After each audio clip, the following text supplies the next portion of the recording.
तर मी आज द्राक्षीचा ज्यूस बनवणार आहे। त्यासाठी ही द्राक्षे मी स्वच्छ धुवून घेतलेली, थोडीशी साखर घेतली आणि थोडंसं मीठ टाकणार आहे। आता ही द्राक्षे मी मिक्सरच्या भांड्यामध्ये टाकून घेणार आहे। तर मिक्सरच्या भांड्यामध्ये मी द्राक्षे काढून घेतलेले। द्राक्षे आंबट गोड किती असते त्याच्या अंदाजाने साखर टाकायची। मी अर्धी वाटी ह्यात साखर टाकून घेतली, थोडंसं मीठ टाकले आणि थोडंसं पाणी ओतून घेणार आहे। जास्त पण ओतणार नाही पाणी, त्याला थोडं मिक्सरला मी फिरवून घेते।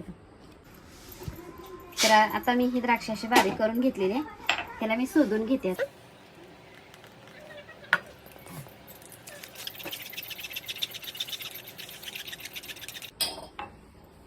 जी खाली राहिलेला आहे द्राक्षेचा ज्यूस आहे, तर मी थोडासा अगोदर बर्फ टाकून घेते ग्लासमध्ये।